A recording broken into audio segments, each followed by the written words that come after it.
you are still awake. And the list is still there. Not on paper. You probably stopped writing it down a long time ago.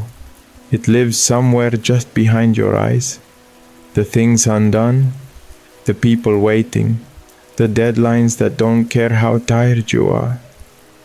You can feel the weight of it right now, even lying still, even in the dark, somewhere today, maybe more than once. Someone needed something from you, and you gave it because what else do you do? And then someone else needed something, and you gave that too. And now it is past 2 in the morning, and the house is quiet, and everyone else is asleep. And you are here, still carrying it. This is not ordinary tired. This is not the kind of tired that a good night's sleep fixes. This is the tired that lives deeper than your body. The kind that is there when you first open your eyes in the morning, before the day has even asked anything of you yet. The kind that makes the simplest decision feel like too much. The kind that has been building for a long time now. You are not weak for feeling this. You are not failing. You are someone who has been holding too much, for too long, mostly alone. And tonight, just for these hours, you do not have to solve any of it. You do not have to figure out how it all gets done. You do not have to be strong right now. You are allowed to put it down. There is a psalm, very old, very short, that begins with a question, not a confident declaration. A question. I lift my eyes to the mountains. Where does my help come from? That is someone overwhelmed, looking up. Not because everything is fine, but because the pile in front of them is no longer the only thing in their field of vision. Lifting your eyes does not change what you are carrying, but it changes where you are looking. And where you look in the dark matters more than you know. So that is what we are going to do together tonight, slowly, gently, without rushing toward any answer. We are going to lift our eyes away from the pile, toward the mountains, toward the one who made them, because there is something you need to hear before you sleep. He who keeps you does not slumber. And that means tonight, for these hours, you are allowed to. If this is the kind of place where you find rest, you are welcome to stay. This channel exists for the nights exactly like this one, when the list is long and the strength is thin and you need somewhere quiet to set your eyes on something higher than the pile. If tonight helped even a little, consider subscribing. So the next hard night, this place is easy to find again. You don't have to carry the nights alone. There is more here, waiting for you.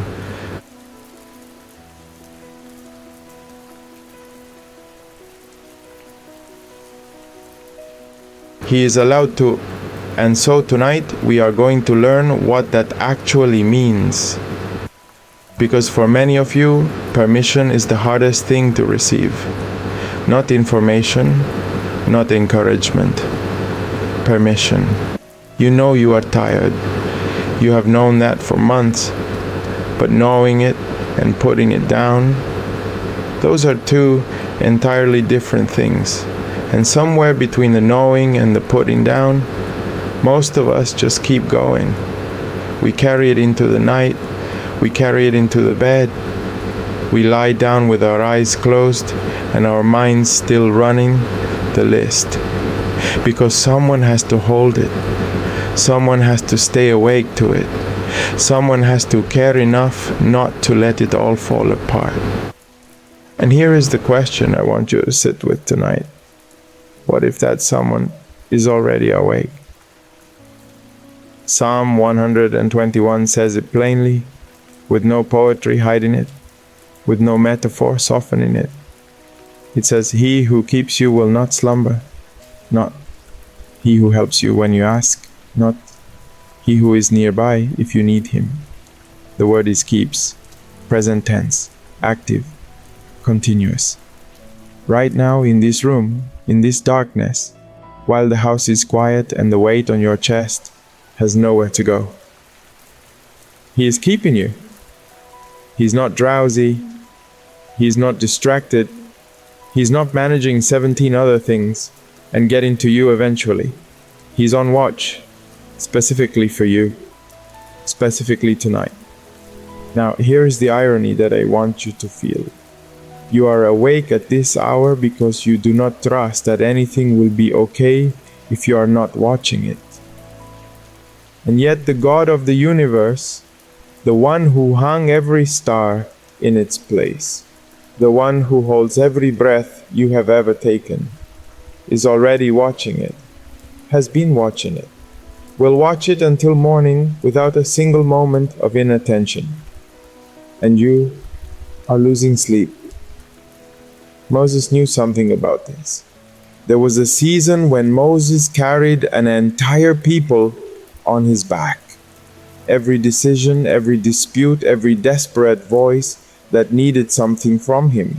Morning to night, crushing, relentless, endless need. And his father-in-law Jethro looked at him, not with cruelty, not with judgment, and said something that God would not let Moses ignore. He said, "What you are doing is not good.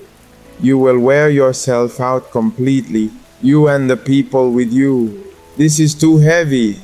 You cannot do it alone." God did not call that laziness. God did not call that weakness. God called it unsustainable, and He sent someone to say so. And tonight, gently, that word is for you. What you are carrying, the weight of it, the breadth of it, the way it never fully stops, was never designed to be held by human hands alone. Not because you are not capable, not because you're not faithful, but because you were made with limits. And those limits are not a flaw in the design, they are the design. They are what makes trust necessary. They are what makes tonight an invitation. Isaiah says it like this, slowly, carefully, as if he knew some of us would need to hear it more than once. He says the young grow tired, the strong ones stumble. The ones who seem like they can keep going, eventually they cannot. But those who wait on the Lord, those who stop gripping long enough to receive, they rise. They find something that grinding harder never produced. Not more effort, new strength. That is what waiting on Him looks like at 2 in the morning. Not the absence of the pile. Not a sudden solution to every complicated thing. Just this, a slow breath, a loosening of the hands, a quiet practice, choosing to believe that He who never sleeps is already awake to everything you are afraid to stop thinking about. You can close your eyes, not because everything is resolved, but because someone else is holding the watch. And if this is the kind of rest your soul has been waiting for, stay close to this channel. There is more waiting here for the nights when you need it most.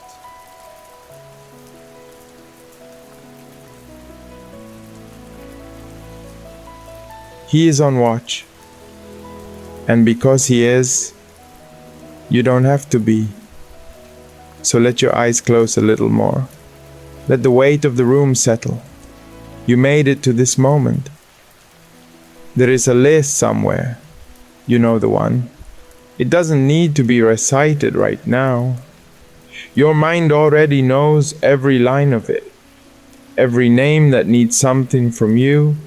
Every task that didn't get finished.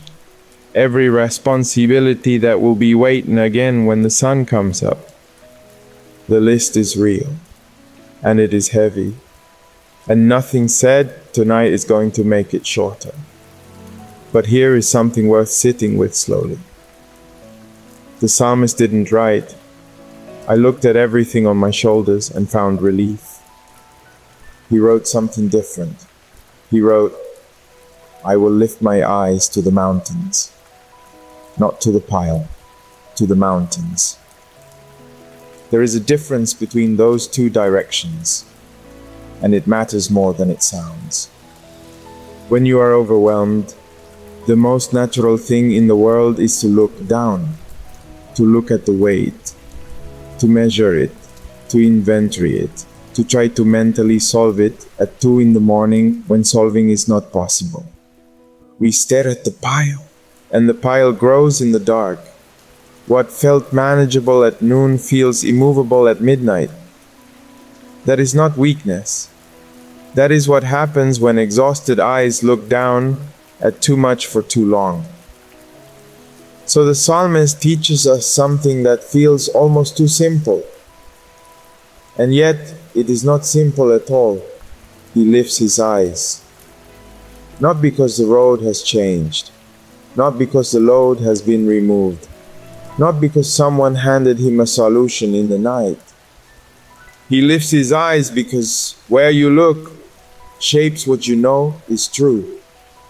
And when he looks up, when he holds his gaze on something fixed, something high, something that does not shift with every anxious thought, he remembers, my help comes from the Lord, not from finishing the list, not from figuring out how to do more, not from finding one more hour in the day, from the Lord. Can you let that land for just a moment? Your help, not your plan, not your performance, not your capacity to keep holding everything together. Your help comes from Him. There is something the mountains represent in Scripture that the ancient reader understood immediately. The mountains were fixed. They were ancient. They were not moved by seasons or storms or the panic of a single sleepless night. And when a traveler on a long road lifted their eyes to the mountains, they were not looking for a shortcut. They were orienting themselves, reminding themselves of something bigger than the road beneath their feet. That is what this moment is, not a solution, an orientation. You are not here to solve tonight. You are here to lift your eyes. Because the one who stares at the pile becomes the pile. But the one who lifts their eyes, even in the dark, even at 2 in the morning, even with everything still unresolved, that person slowly begins to breathe again. And breathing is not nothing. Breathing is where rest begins. You cannot carry what you were never meant to carry alone. That is not a spiritual platitude. That is a simple, pastoral, honest truth. Moses was one of the most faithful men in all of Scripture. And someone had to sit him down and say, "This is too heavy for one person. You will wear yourself out completely." If that was true for Moses, it is allowed to be true for you too. And here is the question I want to leave open in the room tonight. Not to answer it with more striving, but to let it settle quietly in you as you rest. What if the most faithful thing you can do right now is not hold tighter, but lift your eyes? What if the mountain you need tonight is not made of more effort, but a rock that is higher than you, that you could not climb to on your own, that holds you precisely because it is beyond your reach? That is where we are going, not to more striving, to the rock that is higher than I am. In a moment, the words will grow quiet, and the music will carry you the rest of the way. You don't need to do anything now but stay here, eyes lifted, breathing slowly. He is still on watch, and we're not done yet.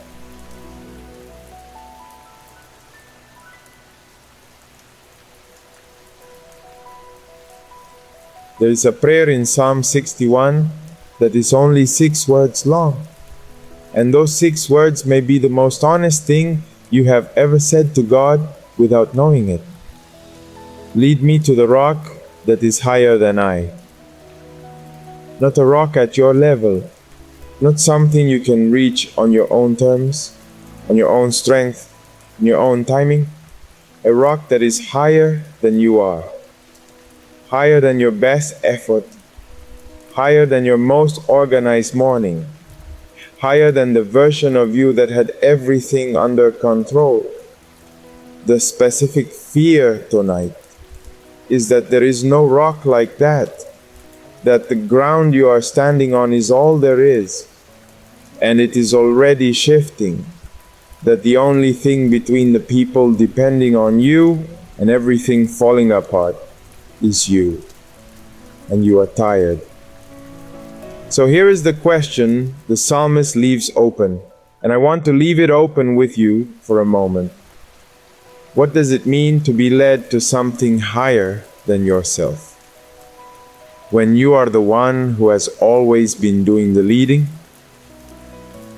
you lead your household, you lead the schedule, you lead the decisions, the follow-ups, the contingency plans when the first plan doesn't hold. You are the one people come to when they don't know what to do. And somewhere in the middle of all of that leading, you forgot that you are also allowed to be led. There is a gentleness in the verb the psalmist chooses. He does not say, I will climb to the rock. He does not say, I will find the rock, or I will build toward the rock. He says, lead me, take me there. I cannot get there by my own navigation tonight. And the irony is this: the very exhaustion you are carrying right now, the weight that feels like proof you are failing, is actually the exact condition the prayer was written for. When my heart is overwhelmed, that is the psalmist's own word. Not when I've gathered enough strength, not when I've rested and regrouped and come back with a better plan. When my heart is overwhelmed, lead me. So breathe slowly. Let your shoulders drop just a little. You do not have to ascend to this rock by willpower. You only have to say, even in a whisper, even without words, even just as the quiet posture of a tired body lying still in the dark, lead me. The rock that is higher than you is not metaphor. It is a person. It is a refuge with a name. And that person does not require you to arrive composed. He does not require you to have sorted the list before you come. He does not require you to have an answer to the question of how any of this gets done. He only asks you to come. Come as you are, overwhelmed. Come as you are, running empty. Come as you are, holding more than any one person was ever meant to hold alone. Come and let the rock be higher than you tonight, because you were never meant to be the highest point in the room. You were never meant to be the thing everything else rests on. There is a rock for that, and it is not you. So let yourself be small for a moment, not diminished. Small the way a child is small when they reach up and take the hand of someone much stronger. And stop trying to find the way themselves. That smallness is not weakness. That smallness is faith. And somewhere above the pile, above the urgency, above the long night you are in the middle of right now, there is a voice already saying, come to me.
He said, come to me. Not come to a plan, not come to a better version of yourself, once you have rested enough to be worthy of the invitation. He said, come to me. And the word he used was not a polished word. It was the word you use when someone is carrying something too heavy and you reach out your hand and say, come here. That is the word he chose. And tonight, at this hour, with everything still unresolved and everyone still needing something from you, that word is still standing. Come to me, all who are weary and carrying heavy burdens, and I will give you rest. Matthew 11:28. Not rest as a reward for finishing, rest as a gift for arriving. There is something important in the way Jesus describes the people he is calling. He does not say, come to me, all who have done enough. He does not say, come to me, all who have figured out what to let go of. He says, come to me, all who are weary. And he describes the weariness with great specificity. The word behind heavy burdens in the original language carries the image of something loaded onto a person from the outside. Not just tired from effort, burdened from weight that accumulated, weight that others placed, weight that has been there so long you stopped noticing it was not yours to carry alone. He sees the weight. He's not calling you to explain it or justify it or prove that it is real. He already knows what you are carrying when he opens his mouth and said, come. And then he says something that deserves to sit quietly for a moment. He says, take my yoke upon you. A yoke is not the absence of burden. A yoke is a wooden frame that connects two animals together so they can pull a load as one. He is not promising that the responsibilities disappear by morning. He is promising that you will not be pulling alone. The load does not vanish. The company changes. And that changes everything. Because a weight you carry beside someone strong enough to bear it is a completely different weight than one you carry in silence, in the dark, at 2 a.m, wondering when it is all going to end. So we are going to practice that right now, not with words that are complicated, with breath. Breath is one of the oldest prayers in Scripture. The word for spirit in Hebrew, ruach, is also the word for breath. When God formed the first human from the dust, he leaned close and breathed into him. Every breath you take carries a memory of that moment, that you are not self-sustaining, that you were breathed into, that the one who gave you breath is still near enough to do it again. So this practice is not technique. It is theology made physical. It is your body agreeing with what Scripture already says. Place one hand on your chest if you are comfortable doing so. Feel the rise and fall that is already happening without your effort. You did not have to manage your breathing to get this far. Your body knows how to receive what it needs. We are going to let your soul practice the same thing. Breathe in slowly, 1, 2, 3, 4. And breathe out, 1, 2, 3, 4, 5, 6. As you breathe in, let the word be Abba, the word a child uses, the word that assumes closeness, the word that does not have to explain itself. As you breathe out, let the word be I trust, not I understand, not I have figured it out, just I trust. Breathe in, Abba. Breathe out, I trust. Again, breathe in, Abba. Breathe out, I trust. You're not solving anything right now. You're not managing anything right now. You are simply coming. You are doing the one thing he asked, arriving in his direction with your weariness still on you, not having cleaned it up first. That is enough. That has always been enough. One more time. Breathe in, Abba. Breathe out. I trust. He receives that breath. He receives you, right here, exactly as you are on this night, with everything still unfinished, and everyone still needing you, and your heart still heavy with all of it. He does not ask you to arrive later. He says, come as you are, and I will give you rest. If this hour of slowing down has helped you, perhaps someone you know is carrying something heavy tonight too, and they do not know yet that there is a place to set it down. You could send this to them. Sometimes the most pastoral thing we do for one another is simply say, I found somewhere quiet. Come.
Maybe there is someone you thought of tonight, someone whose name came to mind while you were lying here, because you recognize in them what you feel in yourself, the weight, the list that never empties, the quiet that isn't really quiet because the mind keeps running through everything undone. You don't have to say much to them. You don't have to have answers. You could simply share this place, this hour, this upward looking, and let God do what only He can do for them the same way He is doing it for you right now. That is enough. That is more than enough. If this night has been a small place of rest for you, pass it on gently, like handing someone a cup of water in the dark. The channel is called 40 days. And it will be here on the hard nights, on the overwhelmed nights, on the nights when the pile feels tallest and your strength feels smallest. Come back. Bring someone with you.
You already know where to look. That is not a small thing. Some people spend years in the dark before they find a fixed point to lift their eyes toward, and you already know where it is. So let that be enough for right now. Let the knowing be enough. But there is something else worth staying with tonight. Because knowing where to look and having the strength to keep looking are two different things. Maybe you are not just overwhelmed. Maybe you are tired in a way that goes deeper than tonight. Not tired from one hard day, tired from a long season of hard days stacked on top of each other, each one asking something of you before the last one was finished. Tired in the way that makes you wonder if you are built for this at all, if anyone else feels it the way you feel it, if something is wrong with you for running out. And here is the question worth leaving open for a moment. What if the exhaustion itself is not a sign of failure, but a sign that you are human? Isaiah 40 says something that is almost ironic when you first hear it. He's writing to people who have been waiting a long time, people who are weary and worn. And instead of saying to them, push harder, try again, find your second wind, he says this: even youths grow faint and weary, even the young fall exhausted. He does not say only the weak grow tired. He does not say only the faithless run out. He says even the ones with everything, the young, the strong, the ones who look like they have more capacity than anyone, even they collapse under the weight of too much for too long. And the irony is this: the verse is not a warning, it is a comfort. It is Isaiah saying, your limits are not a personal flaw, they are a design feature of being human. You were made to need replenishment. You were made with a capacity that fills and empties. You were not designed to run indefinitely on your own reserves, no matter how capable you appear, no matter what everyone around you seems to need, no matter how long the list is or how urgent every item on it feels. You are not a river that generates its own water. You are a vessel, and vessels were made to be filled from something beyond themselves. And so Isaiah does not end with the diagnosis, he ends with the prescription. But those who wait upon the Lord shall renew their strength. They shall mount up with wings like eagles. They shall run and not be weary. They shall walk and not faint. Not those who push harder, not those who manage better, not those who finally figure out the right system for handling everything. Those who wait. Waiting is the practice, and it is harder than it sounds, because everything in you, when you are overwhelmed, wants to do something, check something, fix something, at least mentally rehearse the plan one more time so nothing slips through. But waiting is a posture. It is the posture of someone who has decided just for this moment that the next move belongs to someone else. So let's practice it now. If you are lying down, let your hands rest at your sides or on your chest, and slowly turn your palms upward. Open hands facing up, not clenched, not gripping, just open. This is what waiting looks like in the body. Open hands cannot hold on, they can only receive.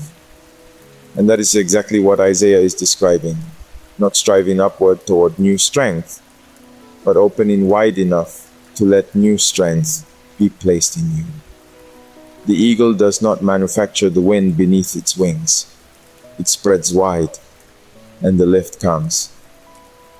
Keep your palms open. And if you are able, pray this quietly with me, or just let the words wash over you like water. Lord, I am empty, and I am done pretending otherwise. I cannot carry what is ahead of me on what I have left, so I am not reaching for more strength tonight. I am waiting for yours. Let those open hands stay open. You do not have to close them again tonight. You do not have to pick anything back up until morning. And even then, not alone. Because waiting is not weakness. It is the one posture that puts you in the path of what only He can give. It is the place where the exhausted are not pushed through, they are renewed. Filled from a source that has no empty, held by a keeper who has no tired. You were never designed to carry it all. And someone a long time ago in the desert, watching a man exhaust himself trying, said exactly that out loud.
Moses was not a small man.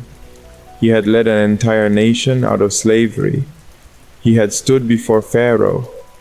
He had stretched his hand over a sea and watched it divide. And still, there was a morning when his father-in-law watched him from a distance. And what he saw was not a leader in his strength. What he saw was a man being consumed. Everyone standing in a line, waiting for Moses. Everyone needing an answer, a decision, a word, a judgment, from morning until evening. Sound familiar? The faces change. It might be your children, your co-workers, your inbox, your family, the calendar that never empties. But the shape of it is the same. Everyone needing something from the one person who keeps showing up. And here is what Jethro said. Not gently, not with a long preamble. He looked at what Moses was doing, and he said, "This is not good. Not, you are not trying hard enough. Not, you need more discipline, more structure, a better system." He said, "What you're doing will wear you out completely. You and everyone who depends on you. This is too heavy. You cannot do it alone." Let those words settle somewhere soft inside you tonight. You cannot do it alone. That is not a verdict on your weakness. That is a description of how human beings were designed. Even Moses, the one who parted the sea, was not designed to carry it all. And what is remarkable, what is quietly extraordinary, is that Jethro's words did not come from a place of criticism. They came from a place of care. He saw someone he loved disappearing under the weight of it, and he named what he saw. Tonight, something is naming what it sees in you, not to shame you, not to add one more thing to the list, but to say, with the same quiet tenderness Jethro had in that desert, what you're carrying tonight is too heavy for one person. It was always too heavy for one person.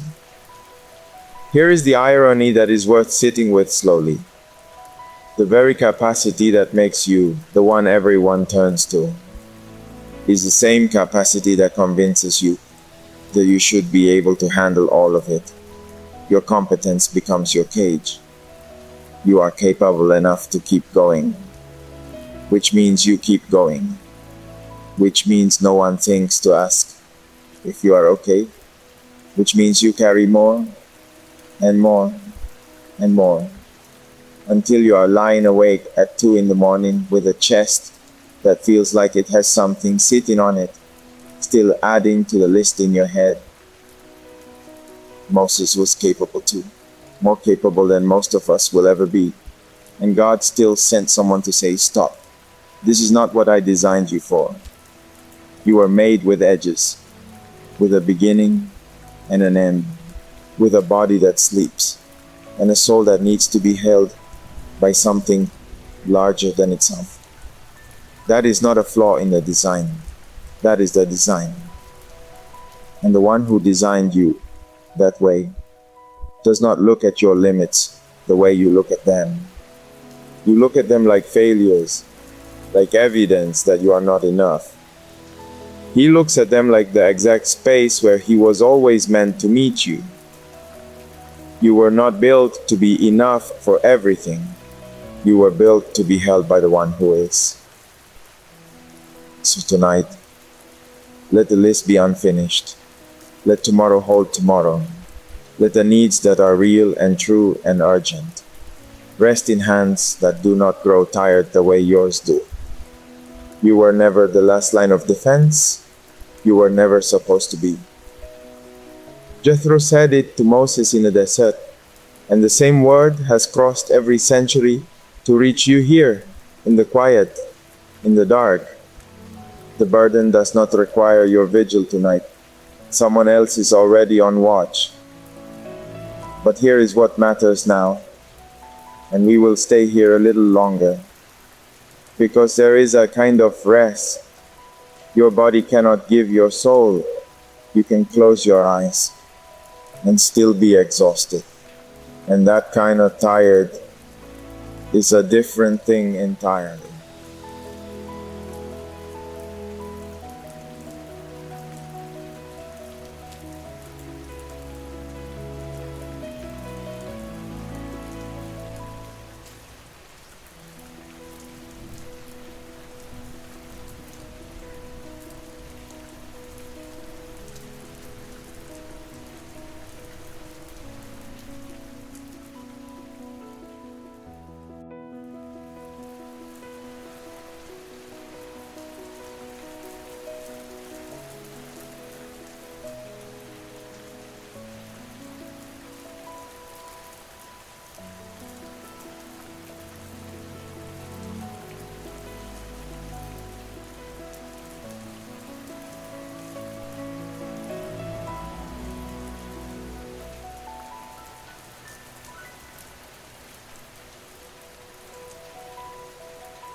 There is a kind of tired that sleep does not touch.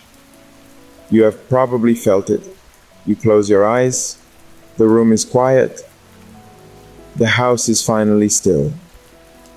And yet something in you is still moving, still listening, still replaying, still asking whether you did enough, whether tomorrow will be manageable, whether anyone else is aware of how thin the thread has become. Your body is horizontal, but your soul is still standing at the counter, still answering the door, still holding the phone, still calculating what has to happen before any of this gets better. And here is the question worth sitting with tonight. Not to answer quickly, but to let it breathe. What if the rest you need cannot be given to you by a bed? Jesus said something very specific in Matthew 11:28. He did not say, "Come to me and I will give you energy." He did not say, "Come to me and I will simplify your schedule." He did not even say, "Come to me and I will help you sleep." He said, "I will give you rest." And that word, rest, in the mouth of Jesus is not a description of horizontal stillness. It is a description of something that happens to the soul. Something that happens beneath the body, beneath the thoughts, beneath the exhaustion, that runs so deep you have stopped being able to name it. There is body rest, and then there is soul rest, and they are not the same thing. Body rest is what happens when your muscles stop working. Soul rest is what happens when you stop trying to be God. And here is the irony, the painful, gentle irony, that the people who need soul rest the most are often the people who are least able to receive it. Not because they are unwilling, but because the very quality that made them carry so much makes it hard to set it down. You are responsible, you are reliable, you see what needs to be done, and you do not wait for someone else to do it. You have been that person for so long that you do not always know where the responsibility ends and where you begin. So even in the dark, even at this hour, even with your eyes closed and the world outside your window finally quiet, something in you is still on duty, still scanning, still braced for the next thing. And your body rests, but your soul runs the night shift. That is what Jesus saw when he looked at the crowds gathered around him. Matthew says they were weary and scattered, like sheep without a shepherd. Not lazy people who had given up, tired people who had never been given permission to stop. And he did not give them a technique, he did not give them a list of better habits. He gave them an invitation. Come, come to me, all of you who are laboring and heavy laden.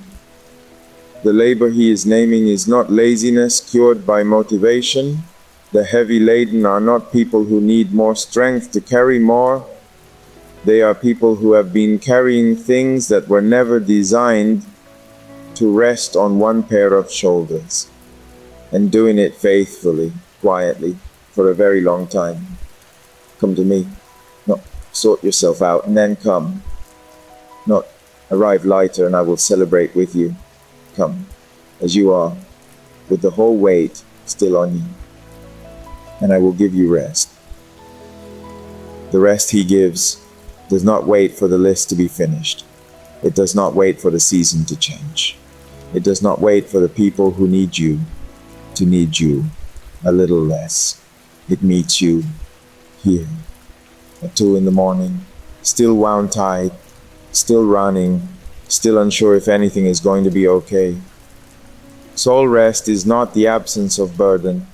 It is the presence of someone who has taken the weight of it, not the tasks, but the crushing sense that it all depends on you and you alone. That is what changes tonight. Not your circumstances, not your calendar, not the length of the list waiting for you in the morning, but where the weight is resting, and who is awake while you are not. You can let your soul be still, not because everything is resolved, but because the one who holds everything does not need your vigilance to do it. The watch has already been set. The keeper is already at the door. And the rest he is offering you tonight is not a pause between burdens. It is a coming home to the place in God where your soul was always meant to dwell, where the striving goes quiet, where you are known and held and not required to be enough.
So, what does that receiving look like? When everything in you has been trained to keep going, you know how to push through. You know how to make another cup of coffee at 10 at night and sit back down and work through the list. You know how to tell yourself, just a little more, just finish this one thing, just get to a place where you can breathe. That is not laziness. That is faithfulness that has never been given a stopping point. And the quiet fear underneath it, the one you don't say out loud at 2 in the morning, is this: if I stop holding it, who will? That is the question worth staying with for a moment. Because here is the irony of the person who carries everything. The stronger you are, the more invisible your limits become to the people around you, and slowly, quietly, even to yourself. You become the one everyone leans on, precisely because you have not yet broken. And so the list grows, and the weight grows, and no one offers to help because you look like you're managing. And somewhere deep in your chest, Under the managing, there is a person who is exhausted and a little lonely in that exhaustion. But here is what the Psalms know about that person. The Psalms were not written for people who had everything under control. Psalm 46 was not written on a calm afternoon. It was written in the language of mountains being moved into the sea, of kingdoms shaking, of the ground itself giving way. And right in the middle of all of that chaos, right in the center of everything falling, these words, "Be still and know that I am God." Not get your list finished and then be still. Not resolve the hardest situation and then rest. Be still. Present tense. In the middle of the shaking, in the middle of the night, in the middle of everything that is still undone. Stillness in the Bible is not passivity. It is not giving up. It is an act of deliberate, costly faith.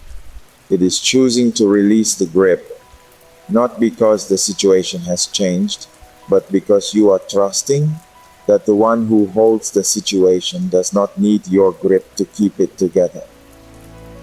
And that is exactly what soul rest feels like when it comes.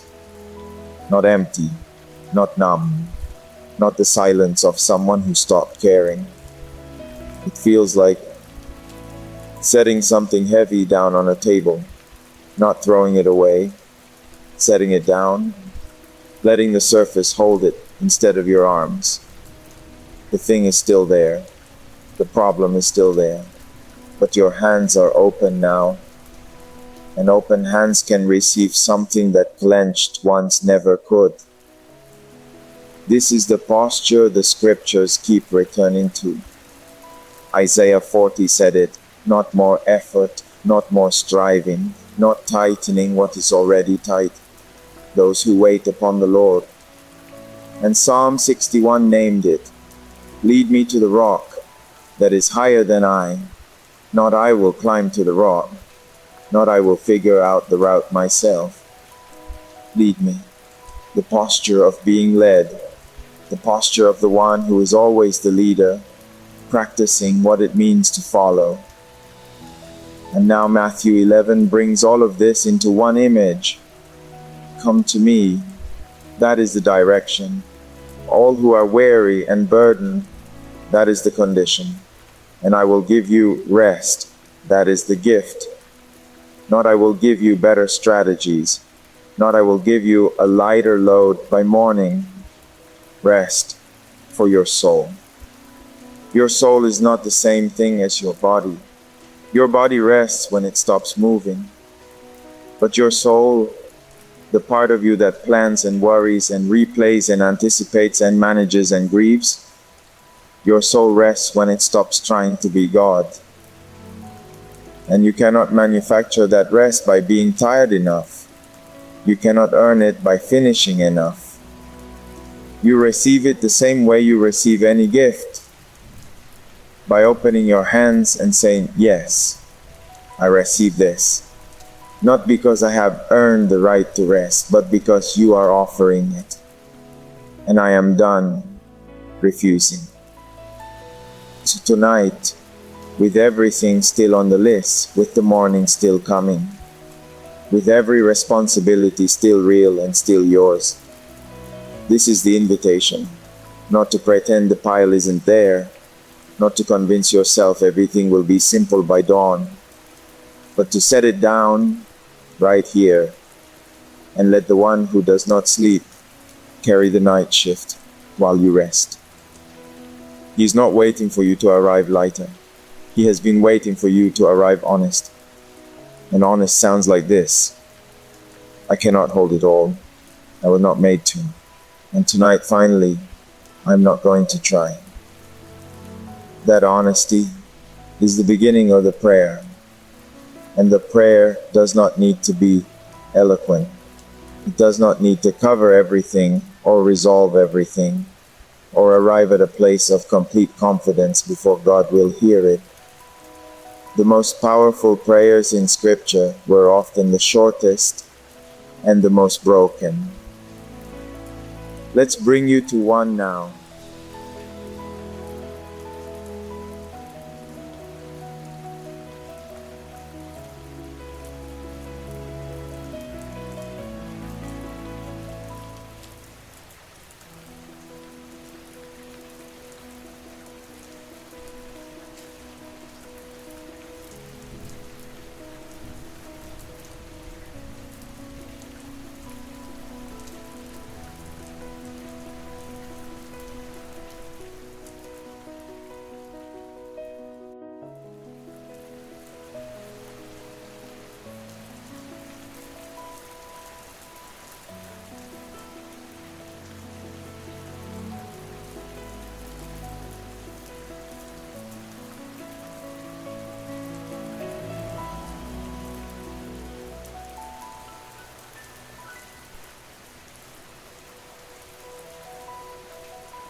So let's pray.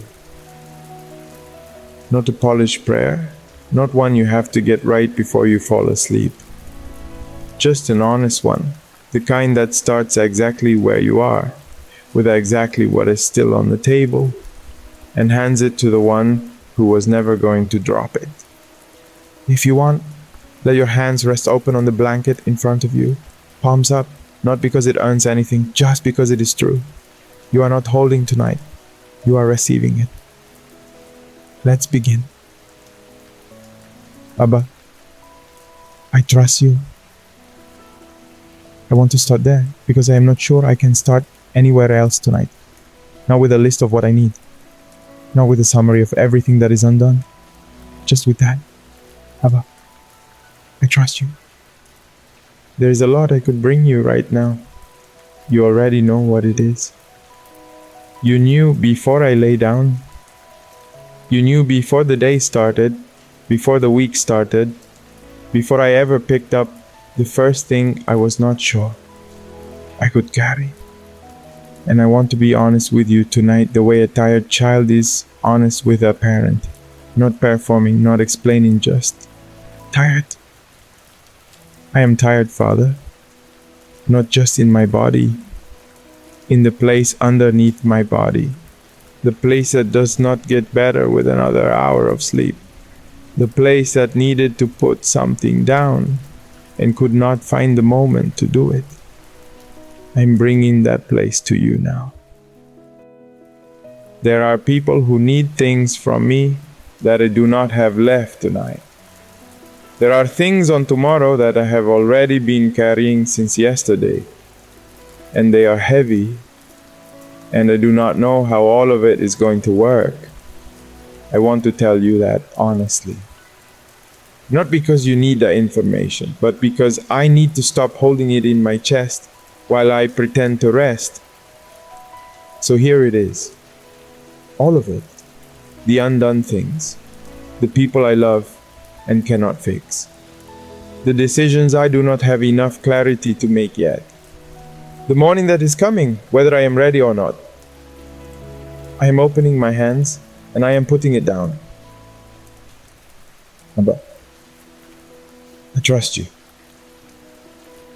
I know I have picked things back up before. I know I will probably reach for them again before the sun comes up. But right now, in this moment, in this breath, I am letting go. Not because I figured out how to stop worrying, because you told me to come, and I am here. You said, "Come to me, all who are weary." You did not say, "Come when you have lightened the load a little." You said, "Come with it." So I am coming, with all of it still on my back, and I am trusting that your invitation was meant for exactly this version of me. The one who showed up exhausted, a little hollow, not sure what the next step looks like. That is the one you called, and I am here. Father, I ask you now for what only you can give. Not answers tonight. Rest, not solutions. Stillness. The kind that says you are God and I am not. And that is not a failure. That is the design. Be God over this night. Be God over the things I cannot see in the dark.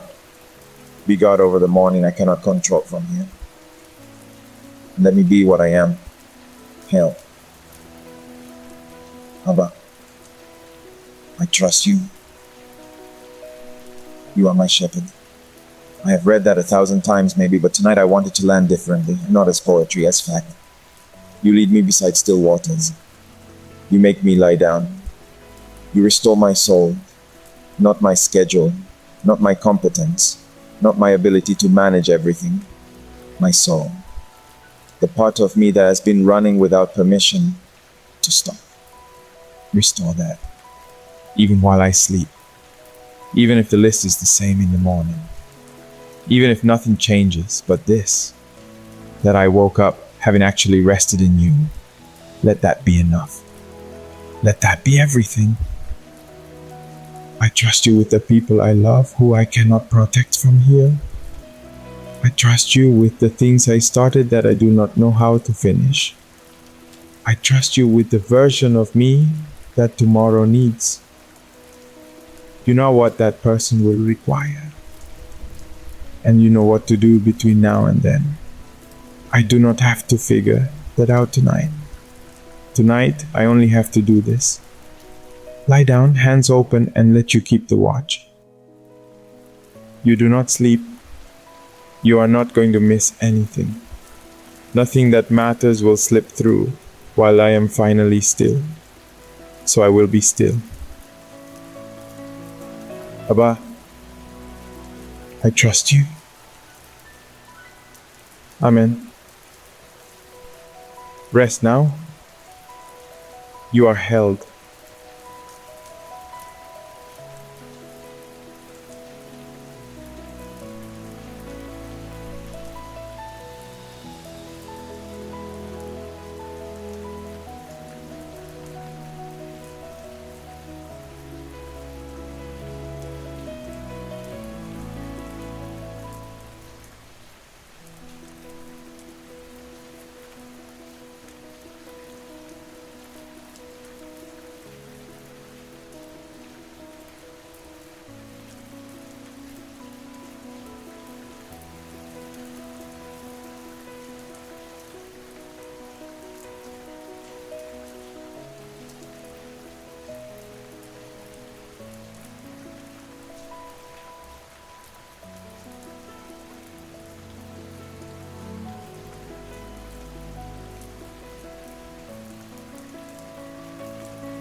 The keeper is still on watch.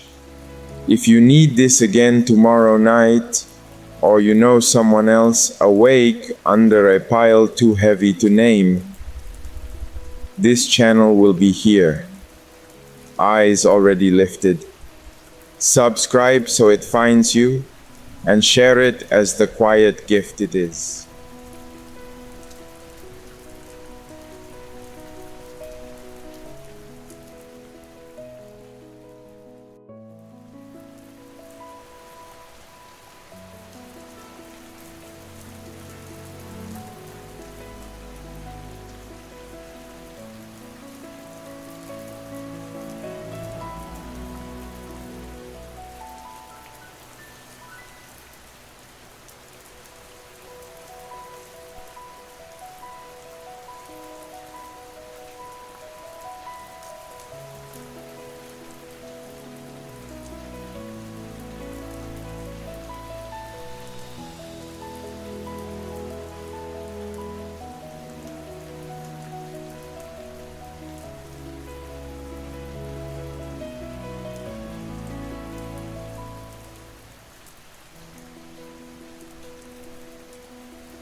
He is watching over you right now, and every need you cannot meet tonight is already known to him.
The list will still be there in the morning, but so will his mercies. New ones waiting for you.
You do not have to hold everything together. The one who never sleeps is holding you.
Every person who needed something from you today, he knows their name too. You can let them rest in his hands.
His strength is not running low.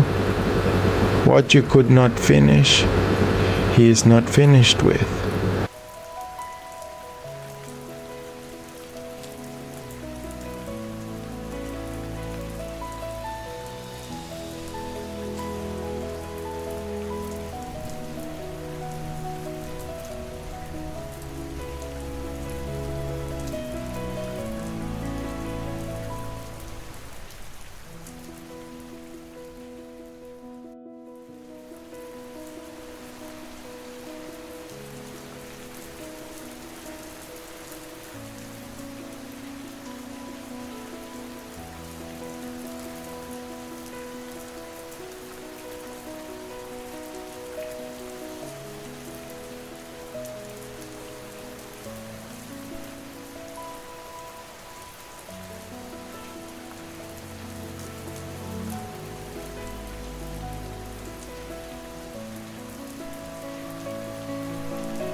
You are not failing by lying down. You are trusting the keeper who does not need to.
Your eyes can be closed because His are open. That is not weakness, that is faith.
The weight that followed you into this room, you do not have to carry it through the night. He is strong enough.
He who keeps you neither slumbers nor sleeps.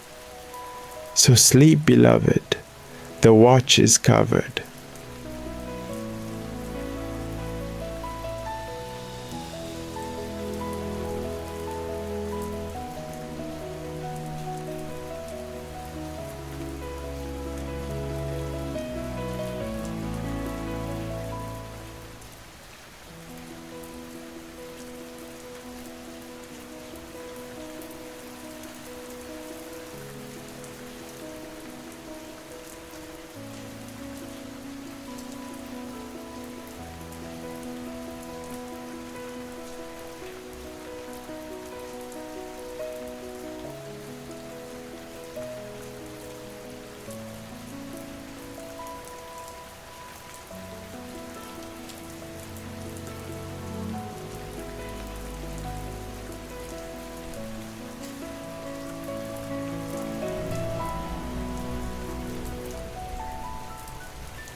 Tomorrow's burdens have not arrived yet, and tonight's God is already there, waiting to meet you.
You gave what you had today. That was enough. He makes up the difference. He always has.